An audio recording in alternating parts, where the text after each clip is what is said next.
ബംഗ്ലാദേശിലെ മതന്യൂനപക്ഷ വിഭാഗങ്ങൾക്ക് നേരെ വലിയ പീഡനം നടക്കുന്നതാണ് കേൾക്കുന്നത്. അപ്പം നമ്മുടെ നാട്ടിൽ CAA ഒക്കെ നടപ്പാക്കുന്നുണ്ട്. അങ്ങനെയാണെങ്കിൽ അവിടെ ദുരിതം അനുഭവിക്കുന്നവരെ ഇന്ത്യയിലേക്ക് കൊണ്ടുവരികയും ഇന്ത്യയെ പൗരത്വം കൊടുക്കുകയൊക്കെ ചെയ്തുകൂടെ? അല്ല, ബംഗ്ലാദേശിലെ മതന്യൂനപക്ഷങ്ങളെന്ന് നമ്മളങ്ങനെ പരത്തി പറയേണ്ട കാര്യമില്ല. ബംഗ്ലാദേശിൽ ഹിന്ദുക്കളാണ് കൂടുതലും ഭൂരിപക്ഷം. എന്തിനാണ് അങ്ങനെ പറയുന്നത്? മതന്യൂനപക്ഷങ്ങൾ എന്ന് പറഞ്ഞാൽ ഹിന്ദു എന്ന് പറഞ്ഞാൽ അത് വലിയ ബുദ്ധിമുട്ടുണ്ടോ? ഹിന്ദുവാണ് 8%, ക്രിസ്ത്യാനിയുണ്ട്, കുറച്ച് സിഖുണ്ട്, കുറച്ച് ബുദ്ധ മതക്കാരുണ്ട്. അതൊക്കെ 100 വിരലുകളിൽ ഉണ്ടാകുന്നത്രയേ ഉള്ളൂ. 8% ബംഗ്ലാദേശ് ജനതയുടെ 8% ഹിന്ദുക്കളാണ്. ബാക്കിയുള്ളവർക്ക് 1/2%, 1/4% ഒക്കെ ഉള്ളൂ. 1% പോലും തികച്ചില്ല. ആ തരത്തിലാണ് അവിടുത്തെ സ്ഥിതി. അപ്പോൾ അതുകൊണ്ട് ബംഗ്ലാദേശിൽ പീഡിപ്പിക്കപ്പെടുന്ന ഭൂരിപക്ഷവും ഹിന്ദുക്കളാണ്. ക്രിസ്ത്യാനികളും സിഖുകാരും ബുദ്ധമതക്കാരും ജൈനമതക്കാരും കുറച്ചുണ്ട്. പക്ഷേ ഈ പറഞ്ഞ പോലെ അവർ പ്രബലമായി ബംഗ്ലാദേശിലെ ഈ പറഞ്ഞ മുസ്ലിം ഭീകരവാദികൾക്ക് അല്ലെ ഫണ്ടമെൻ്റലിസ്റ്റുകൾക്ക് അവരൊരു ഏരയൊന്നുമല്ല, എപ്പോൾ വേണേലും ശരിയാക്കാവുന്നവരാണ്. അതുകൊണ്ട് 8% ഹിന്ദുക്കൾ തന്നെയാണ് ത്രട്ട്. അപ്പോൾ അതുകൊണ്ട് അവരെ ശരിയാക്കുക എന്നുള്ളതാണ് പ്രധാനപ്പെട്ട നയമായി ഇപ്പം നടപ്പാക്കിക്കൊണ്ടിരിക്കുന്നത്. ക്ഷേത്രങ്ങൾ കത്തിക്കുന്നു, സ്ത്രീകളെ ബലാത്സംഗം ചെയ്യുന്നു, കൊല്ലുന്നു.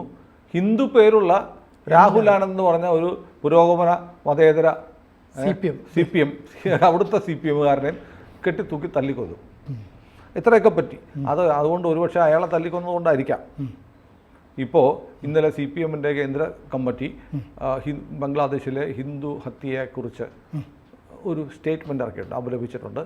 അത് ശരിയല്ല എന്നൊക്കെ പറഞ്ഞിട്ടുണ്ട്. അങ്ങനെ ഒരു സംഭവം നടന്നായിട്ട് CPMൻ്റെ സമ്മതിച്ചു സ്റ്റേറ്റ്മെൻറ്റ് ഇറക്കിയിട്ടുണ്ട്. പക്ഷേ രാഹുൽ ഗാന്ധി അറിഞ്ഞിട്ടില്ല, കോൺഗ്രസ് അറിഞ്ഞിട്ടില്ല, ഇന്ത്യ മുന്നണി അറിഞ്ഞിട്ടില്ല. അത് വേറെ കാര്യം. അപ്പോൾ നമ്മുടെ ഈ ചോദ്യം എന്ന് പറഞ്ഞപ്പോൾ ഞാനിപ്പോഴത്തെ ഒരാൾ പറഞ്ഞു കേട്ടു, ത്രിപുര ചുറ്റും 3 വശവും ബംഗ്ലാദേശാണ്. ബംഗ്ലാദേശാൽ ചുറ്റപ്പെട്ട് കിടക്കുന്ന ഒരു സംസ്ഥാനമാണ് ത്രിപുര. ത്രിപുരയുടെ അതിർത്തികളിൽ ബംഗാളും അങ്ങനെ തന്നെയാണ്, പശ്ചിമ ബംഗാളും പിന്നെ ബംഗ്ലാദേശും തമ്മിൽ വ്യത്യാസമൊന്നുമില്ല. എല്ലാം മമതാ ബാനർജി തുറന്നിട്ട് ബംഗാളികളെ മുഴുവൻ, രോഹിംഗ്യനെ മുഴുവൻ ഇന്ത്യക്കാരെന്നുള്ള വ്യാജ കാർഡും അടിച്ചു കൊടുത്ത്, റേഷൻ കാർഡും കൊടുത്ത്, വോട്ടർ പട്ടിക ചേർത്താണല്ലോ ഈ ആയമ്മ അവിടെ സൂചിച്ച് വാഴുന്നത്. പക്ഷെ ത്രിപുര അങ്ങനെയല്ല. ത്രിപുരയുടെ അതിർത്തികളിൽ ആയിരക്കണക്കിന് ആളുകൾ തടിച്ചുകൂട്ടി, കുട്ടികളും സ്ത്രീകളും വൃദ്ധരും രോഗം വന്നവരും വികലാംഗരും ഒക്കെ ആയിട്ടുള്ള ആളുകൾ തടിച്ചുകൂടി ഇന്ത്യയിലേക്ക് നോക്കി നിൽക്കുകയാണ്. അപ്പോൾ അത് കയറാനായിട്ട് അതിർത്തി എന്ന് പറഞ്ഞാൽ ബംഗ്ലാദേശിൻ്റെ ഒരു വേലിയുണ്ട്, ഇടയ്ക്കൊരു ചെറിയൊരു സ്പേസ്, ഒരു 3-4 അടി വെറുതെ ഇട്ടിട്ട് അത് കഴിഞ്ഞ് ഇന്ത്യൻ അതിർത്തി. അപ്പോൾ നമ്മളിപ്പോൾ ചെയ്തിരിക്കുന്നത് തന്നെ ഇന്ത്യൻ ആർമിക്കും ഇന്ത്യൻ അതിർത്തി രക്ഷാസേനയായ ബോർഡർ സെക്യൂരിറ്റി ഫോഴ്സിനും ഇൻഡോ ടിബറ്റൻ ബോർഡർ പോലീസിനുമൊക്കെ ഇന്ത്യ കൊടുത്തിരിക്കുന്ന നിർദ്ദേശം കനത്ത കാവൽ ഏർപ്പെടുത്തുക, അതിർത്തി സീൽ ചെയ്യുക എന്നാണ്. ഒറ്റയാളും ഇങ്ങോട്ട് കടന്നു വരണ്ട. അപ്പോൾ അത് അത്യാവശ്യം ചില കേന്ദ്രങ്ങളിൽ നിന്ന് അതിനെതിരെയുള്ള വിമർശനം വരുന്നുണ്ട്. കാരണം ഈ ഹിന്ദുക്കൾക്ക് ലോകത്ത് പോകാൻ ഒരിടവുമില്ല, അല്ലേ? നമ്മുടെ രാജ്യത്ത് ഒരു ഇസ്ലാമിക ഭരണം വന്ന് ഇവിടെ വലിയ ബംഗ്ലാദേശിൽ നടക്കുന്നത് പോലെയുള്ള ഒരു മതപീഡനം ഇവിടെ ആരംഭിച്ചാൽ നമ്മൾ എവിടേക്ക് പോകും? എവിടെയും പോകാൻ സ്ഥലമില്ല, ഒരു സ്ഥലവുമില്ല. ഒരു സ്ഥലവുമില്ലാത്ത മനുഷ്യരാണ് നമ്മൾ. ക്രിസ്ത്യാനിക്കും മുസ്ലിമിനും കുറേ മുസ്ലിം രാജ്യങ്ങളുണ്ട്.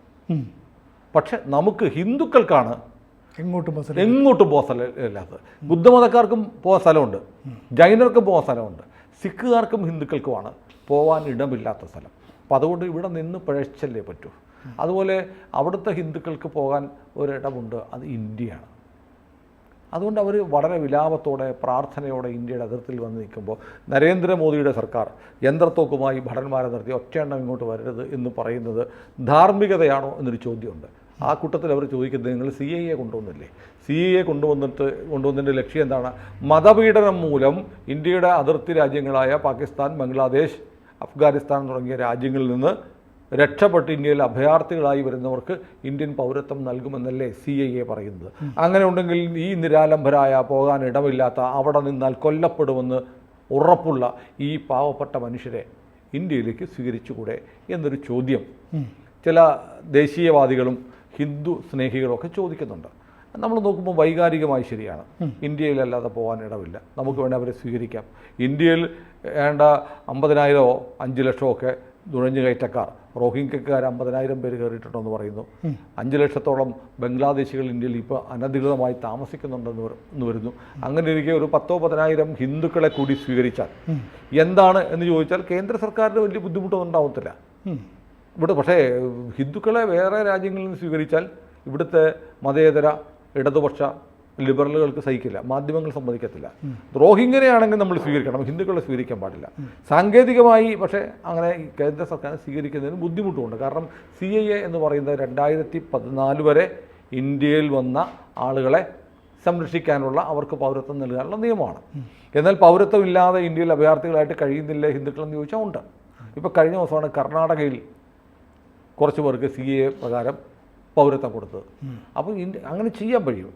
പക്ഷേ ഇതിനകത്തൊരു പ്രശ്നം വെച്ചാൽ ഈ വന്നിരിക്കുന്നവരുടെ കൂട്ടത്തിൽ ഇപ്പോൾ എല്ലാവരും ഓടി അതിർത്തിയിലേക്ക് വരിക, നുഴഞ്ഞുകയറ്റം ആഗ്രഹിച്ചിരിക്കുന്ന ആളുകളുണ്ട്. പാകിസ്ഥാൻ വഴി, ബംഗ്ലാദേശ് വഴിയൊക്കെ ഇങ്ങോട്ട് നുഴഞ്ഞുകയറ്റക്കാരും വരും. ഇപ്പോൾ അതിർത്തിയിൽ വന്ന് തമ്പടിച്ചിരിക്കുന്ന ആളുകൾക്ക് വേണ്ടി നമുക്ക് അതിർത്തി തുറക്കാൻ കഴിയാത്തതിൻ്റെ കാരണം കയറി വരുന്നവരാരാണെന്ന് നമുക്കറിയില്ല. ഞാൻ ഹിന്ദുവാണ്, ഞാൻ പ്രോസിക്യൂഷന്, മതപീഡനത്തിന് ഇരയാവുന്ന ആളാണെന്ന് പറഞ്ഞ് വരുന്ന ആളുകളുടെ ഐഡൻറ്റിറ്റി, അവർ ഹിന്ദുവാണോ, ഇതൊക്കെ ഐഡൻറ്റിഫൈ ചെയ്യാൻ ഒരു മാർഗവുമില്ല. വിഭജനകാലത്ത് ചെയ്തതുപോലെ ഹിന്ദുവാണോ ക്രിസ്ത്യാനിയാണോ എന്ന് നോക്കിയ ഒരു പ്രാകൃത രീതിയുണ്ട്. എന്നിട്ടാണ് ആളെ വെട്ടിക്കൊന്നത്. അതൊരു സർക്കാരിന്, ജനായത്ത സർക്കാരിന് ചെയ്യാൻ കഴിയില്ല. അതൊന്ന്. രണ്ടാമത് അവിടെ പീഡിപ്പിക്കപ്പെടുന്നതും കൊല്ലപ്പെടുന്നതും ആക്രമിക്കപ്പെടുന്നതും ആര്, ഹിന്ദുക്കൾ മാത്രമല്ല. ഹസീനയുടെ പാർട്ടിയായ അവാമി ലീഗിൻ്റെ പ്രവർത്തകരും, അവാമി ലീഗിൻ്റെ ഒരു ഓഫീസ് കത്തിച്ചു, 8 പേര് അതിനകത്ത് കരിഞ്ഞുപോയി.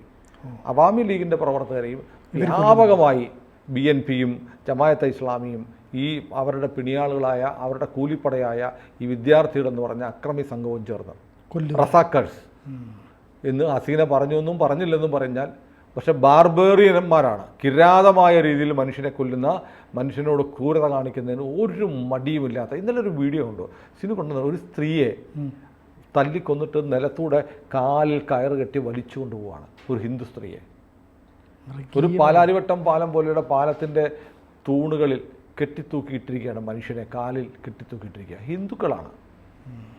നമ്മുടെ നാട്ടിൽ മാതൃഭൂമി പത്രത്തിനാണ് 2 ദിവസമായിട്ട് അകത്ത പേജിലെങ്കിലും ഇത് വാർത്ത കൊടുക്കണമെന്ന് തോന്നിയത്. മറ്റ് പത്രങ്ങൾ, മനോരമ ഉൾപ്പെടെയുള്ള പത്രങ്ങൾ ഇന്നത്തെ ദിവസവും ഇത് റിപ്പോർട്ട് ചെയ്തിട്ടില്ല. മാതൃഭൂമി പക്ഷേ ഇപ്പോഴും അകത്ത പേജിൽ കൊടുക്കാനുള്ള വാർത്തയെ ആയിട്ടുള്ളൂ മാതൃഭൂമിക്ക്. കാരണം പേടിച്ചാണ് കൊടുക്കുന്നത്. ഈ ഹിന്ദുവിനെ കൊല്ലുന്നു, ഹിന്ദുവിനെ ആക്രമിക്കുന്നു എന്ന് പറഞ്ഞാൽ, ഇന്ന് എൻ്റെ ഒരു സുഹൃത്ത് പറഞ്ഞു, ഒരു വനിതാ സുഹൃത്ത്, ഒരു സാംസ്കാരിക പ്രവർത്തകയൊക്കെയാണ്. അവർ കഴിഞ്ഞ ദിവസം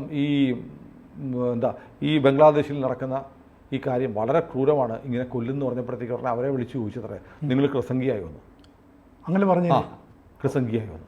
അപ്പോൾ അവർ പറയുന്നത് ഇത് മനുഷ്യനെ കൊല്ലുമല്ലേ, ഹിന്ദുവാണോ ക്രിസ്ത്യാനിയാണോ മുസ്ലിം, ഏത് മനുഷ്യനെ കൊന്നാലും വളരെ മോശമാണ്, ഇങ്ങനെയൊക്കെ ചെയ്യാൻ പാടില്ല. സ്ത്രീകളെ കൊന്നിട്ട് തെരുവിൽ കൂടെ വലിച്ചഴിച്ചുകൊണ്ട് പോകുന്നു, ആളുകളെ കൊന്ന് കെട്ടിത്തൂക്കിയിടുന്നു, ഇതൊക്കെ മഹാമോശമല്ലേ, മഹാപാപമല്ലേ, ഇതൊക്കെയാണോ ബംഗ്ലാദേശിൽ നടക്കുന്നത് എന്നൊരു സൗഹൃദ സദസ്സിൽ ചോദിച്ചിട്ടുണ്ട്. അപ്പം നിങ്ങൾ ക്രിസംഗിയായല്ലേ എന്ന് ചോദിക്കുന്ന അധമന്മാരുണ്ട് നമ്മുടെ കേരളത്തിൽ.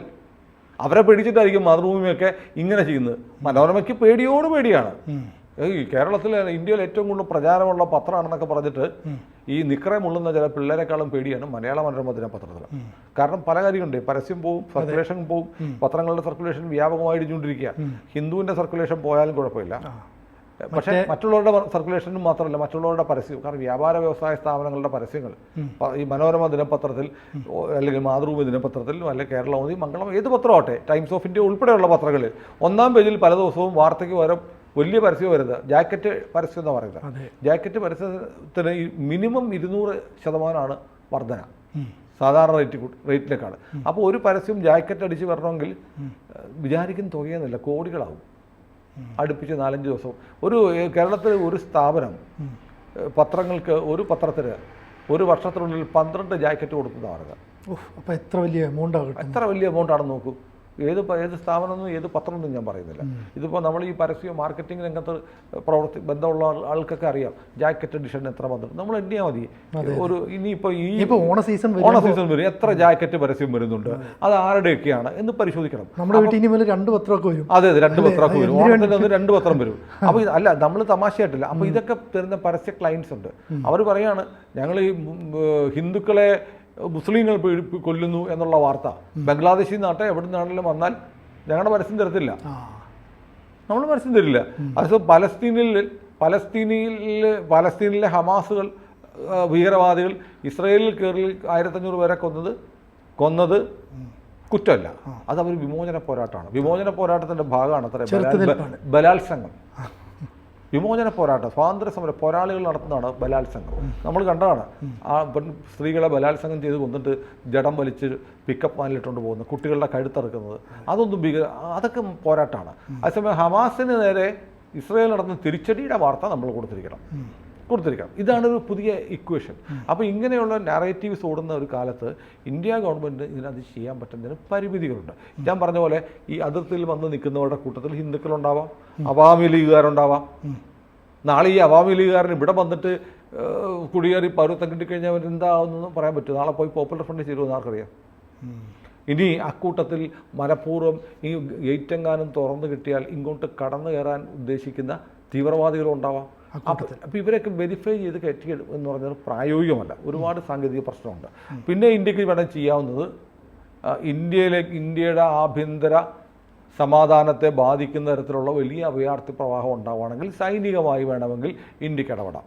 71 യുദ്ധത്തിൻ്റെ കാലത്ത് സംഭവിച്ചങ്ങനെയാണ്. ബംഗ്ലാദേശിൽ നിന്ന് വലിയ തോതിൽ അതിർത്തി കിഴക്കൻ ബംഗാളിൽ നിന്ന് പാകിസ്ഥാനിൽ നിന്ന് വലിയ തോതിൽ അഭയാർത്ഥികൾ ഇന്ത്യയിലേക്ക് വരുന്ന സമയത്താണ് അവിടുത്തെ മുക്തി ബാഹിനി നടത്തിയ പോരാട്ടത്തിന് നമ്മൾ പിന്തുണ പ്രഖ്യാപിച്ച് ഇന്ത്യൻ സൈന്യം ഇടപെട്ടതും പാകിസ്ഥാനിനുണ്ടായതും. അതുപോലെ ഒരു കലാപമൊക്കെ ഉണ്ടായി വരുന്ന നമ്മളെ ബാധിക്കും, നമ്മുടെ ആഭ്യന്തര സുരക്ഷയൊക്കെ ബാധിക്കുന്ന ഒരു സാഹചര്യം ഉണ്ടായാൽ ചിലപ്പോൾ ഇന്ത്യൻ സൈന്യം ഒരു ഇടപെടലൊക്കെ നടത്തി ചിറ്റഗോങ് പോലെയുള്ള പ്രദേശം, അവിടെയൊന്നും ഈ മുസ്ലിം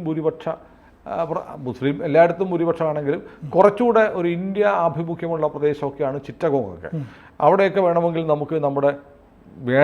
ഭാവിയിൽ ഇന്ത്യയുടെ ഭാഗമായാലും വലിയ കുഴപ്പമില്ലാത്ത സ്ഥലമാണ്. ഇപ്പം നമ്മൾ ഈ പി ഒക്കെ പിടിച്ചെടുക്കുമെന്ന് അമിത്ഷായും നരേന്ദ്രമോദി പറഞ്ഞു കേട്ടില്ല. BJPയുടെ പരിപാടിയാണ്. അമിത്ഷാ പറയുന്നുണ്ട്, രാജ്നാഥ് സിംഗ് പറയുന്നുണ്ട്. കേൾക്കുമ്പോൾ ഒക്കെ സുഖമാണ്. ഈ POK ഇങ്ങോട്ട് പിടിച്ചെടുക്കാം. POK മാത്രം, ഭൂമി മാത്രം പിടിച്ചെടുക്കാൻ പറ്റുമോ? ആളുകൾ എടുക്കട്ടെ. ആ എടുക്കുന്ന ആളുകൾ മിലിറ്റൻസ് ആണ്, തീവ്രവാദ സ്വഭാവമുള്ള ആളുകളുണ്ടെങ്കിൽ നമ്മൾ എന്ത് ചെയ്യും? ഉറപ്പായിട്ടും ഉണ്ടാവും. അല്ലെങ്കിൽ ഇന്ത്യ അവിടെ എന്തായാലും ഇന്ത്യക്കെതിരെ ഇന്ത്യ നാളെ പിടിച്ചെടുക്കാൻ ശ്രമം നടത്തുന്നുണ്ടെങ്കിൽ അത് അറിഞ്ഞുകൊണ്ട് അവിടെ താമസിക്കുന്നവരുണ്ട്. അപ്പോൾ അങ്ങനെ ആളുകളെ ഏറ്റെടുത്ത് ഇപ്പോൾ ബംഗ്ലാദേശും ഇപ്പോൾ നമ്മളിപ്പോൾ അഖണ്ഡ ഭാരതം എന്നൊക്കെ പറയുന്നുണ്ട്. അഖണ്ഡ ഭാരതം എന്നൊക്കെ പറഞ്ഞ് നമ്മൾ ഇന്ത്യയിൽ ഇപ്പോൾ 18 കോടിയോ മറ്റാണ് മുസ്ലിം ജനസംഖ്യ. 18 കോടി. പക്ഷേ നമ്മൾ പാകിസ്ഥാനെയും ബംഗ്ലാദേശിനെ കൂടെ ഇന്ത്യയുടെ കൂട്ടിയാൽ ഈ 18 കോടി എത്ര കോടിയാവും? പാകിസ്ഥാനിൽ നിന്ന് മാത്രം വരുമ്പോഴത്തേക്ക് 20 കോടിയുണ്ട്. അപ്പം 38 കോടിയായി. പിന്നെ ബംഗ്ലാദേശോടെ കൂട്ടുക. അപ്പോൾ അങ്ങനെ വരുമ്പോഴത്തേക്ക് നമ്മുടെ ജനസംഖ്യയുടെ പകുതിയിലെത്തും. പിന്നെ ഇസ്ലാമിക രാജ്യത്തിലേക്കുള്ള യാത്ര വളരെ എളുപ്പമാണ്. ലോകത്ത് എവിടെയും നമ്മൾ കണ്ടിട്ടുണ്ട്. ഇപ്പോൾ സിറിയ ആവട്ടെ, ലെബനോൺ ആവട്ടെ, ഈ രാജ്യങ്ങളിലൊക്കെ എങ്ങനെ മുസ്ലിം ജനസംഖ്യ 50% അടുത്തോ അതിന് മുകളിലെത്തി അതൊക്കെ ഇസ്ലാമിക രാജ്യമായി മാറിയിട്ടുണ്ട്. ഇതൊന്നും വർഗീയത പറയുന്ന ലോകത്ത് എല്ലായിടത്തും സംഭവിച്ചിട്ടുണ്ട്. ഏത് 50% 50% മുകളിൽ മുസ്ലിങ്ങളുള്ള രാജ്യങ്ങളൊക്കെ ഇസ്ലാമിക രാജ്യമായി മാറിയിട്ടുണ്ട്. അതുകൊണ്ട് നമുക്ക് ഇന്ത്യയും ഒരു ഇസ്ലാമിക രാജ്യമാക്കി എടുക്കാൻ എളുപ്പമാണ് പാകിസ്ഥാനെയും ബംഗ്ലാദേശിനെയും ഇന്ത്യയുടെ കൂടെ ചേർത്താൽ. അപ്പോൾ അതൊക്കെ നമ്മുടെ ജനാധിപത്യത്തെയും നമ്മുടെ നിലവിലുള്ള ജീവിത രീതിയൊക്കെ വല്ലാതെ ബാധിക്കുന്ന പ്രശ്നങ്ങളാണ്. അപ്പോൾ ഏതായാലും നമ്മുടെ അതിർത്തികൾ കാത്തു നിൽക്കുന്നവർ നമ്മുടെ സഹോദരങ്ങളുണ്ട്. കൂട്ടത്തിൽ മുഴുവൻ പേരും നമ്മുടെ സഹോദരങ്ങളൊന്നും അല്ല. ഞാൻ ചോദിക്കട്ടെ, നമ്മൾ ഈ ബംഗ്ലാദേശിലെ മുസ്ലിങ്ങളെക്കുറിച്ച് നമ്മൾ ഒരുപാട് കരയൊന്നും വേണ്ട. എന്തിനാ നമ്മൾ കരയുന്നത്? സത്യത്തിൽ അവരുടെ ദുഃഖത്തിൽ നമ്മൾ സത്യം പറഞ്ഞാൽ രാഷ്ട്രീയ കാരണങ്ങളെ സഹതപിക്കുക പോലും വേണ്ട ബംഗ്ലാദേശിലെ മുസ്ലിങ്ങളെ കുറിച്ചാണ്. കാരണം അവർ ഇന്ത്യയിൽ നിന്ന് ഞങ്ങൾക്ക് വേറെ രാജ്യം വേണമെന്ന് ആവശ്യപ്പെട്ട് ഇന്ത്യ വേണ്ടെന്നും പറഞ്ഞ് ഇവിടുന്ന് പോയവരവര് പാകിസ്ഥാൻ വേണമെന്നും പറഞ്ഞല്ലേ. ഇന്ത്യ ഞങ്ങൾക്ക് വേണ്ട, ഇന്ത്യ ഞങ്ങൾക്ക് ജീവിക്കാൻ പറ്റുന്ന രാജ്യമല്ലെന്ന് പറഞ്ഞ് പോയവരാണ്. അപ്പോൾ അവർ സ്വയം വിലയ്ക്ക് വാങ്ങിയ വിധിയാണ് അവരുടെ കലാപവും അവരുടെ രാജ്യത്തെ അരാജകത്വവും അവരുടെ രാജ്യത്തെ അക്രമമൊക്കെ. അതവിടെ നടക്കട്ടെ. അവർ വാങ്ങിയതിന് നമ്മളൊന്നും ചെയ്യാനില്ല. പിന്നെ അക്കൂട്ടത്തിലുള്ള ഹിന്ദുക്കൾ, ബംഗ്ലാദേശിലെ ഹിന്ദുക്കൾ എന്തുകൊണ്ട് അവരിങ്ങോട്ട് പോകുന്നില്ല എന്ന ചോദ്യത്തിൻ്റെ ഉത്തരം എനിക്കിപ്പോഴും മനസ്സിലായിട്ടില്ല. അത് ഈ പറഞ്ഞ പോലെ ഈ കേരളത്തിലെ പോലെ മതേതര ലിബറൽ പുരോഗമനവാദികളായ ഹിന്ദുക്കളായിരുന്നിരിക്കാം. അല്ലെങ്കിൽ ഈ നാട്ടിലെ സ്വത്തെല്ലാം കളഞ്ഞിട്ട് നാട്ടിൽ പോയി അവിടെ പോയി എങ്ങനെ ജീവിക്കാനെന്നുള്ള ആശങ്ക കൊണ്ട് വരാതെ പോയവരായിരിക്കാം. പക്ഷേ അവരെ സംബന്ധിച്ചിടത്തോളം ചരിത്രപരമായൊരു വലിയ മഠേത്തരമാണ്. പക്ഷെ ഇന്ത്യയിൽ അങ്ങോട്ട് പോകാതിരുന്ന മുസ്ലിങ്ങളുണ്ട് പാകിസ്ഥാനുണ്ടായിട്ടും. അവർക്കൊരു കുഴപ്പമില്ല അല്ലേ? വളരെ സേഫാണ്. വളരെ സേഫാണ്. അവരാണ് ഇന്ന് രാജ്യത്തെ കാര്യങ്ങൾ തീരുമാനിക്കുന്നത്. പാകിസ്ഥാനിലേക്ക് പോവാതെ ഇന്ത്യയിൽ തുടർന്ന ഇന്ത്യയിലെ മുസ്ലിങ്ങളാണ് ഇന്ത്യയിൽ എന്തു വേണമെന്ന് തീരുമാനിക്കുന്നത്. അതേപോലെ പാകിസ്ഥാനിൽ തുടരുകയും ഇന്ത്യയിലേക്ക് പോകണ്ടെന്ന് തീരുമാനിക്കുകയും ചെയ്ത ഹിന്ദുക്കൾ ഏത് നിമിഷവും കൊല്ലപ്പെടും എന്ന അവസ്ഥയിൽ ജീവിക്കുന്നു. ഇതാണ് നമ്മുടെ ഇന്ത്യ ഉപഭൂഖണ്ഡത്തിലെ ഏറ്റവും വലിയ ട്രാജഡി. ആ ട്രാജഡിയുടെ പുതിയൊരു അധ്യായം ഇപ്പോൾ ബംഗ്ലാദേശിൽ നടക്കുകയാണ്. ഇന്ത്യ സർക്കാർ, ഭാരത സർക്കാർ എന്താണ് ചെയ്യുക എന്നുള്ളത് നമുക്ക് കാത്തിരുന്ന് കാണാനേ പറ്റുള്ളൂ. നമുക്കതിനുവേണ്ടി കാത്തിരിക്കാം. കൂടുതൽ വാർത്തകളും വിശേഷങ്ങളും നിങ്ങളിലേക്ക് എത്താൻ ABC മലയാളം സബ്സ്ക്രൈബ് ചെയ്യുക, ബെൽബട്ടനും അമർത്തുക.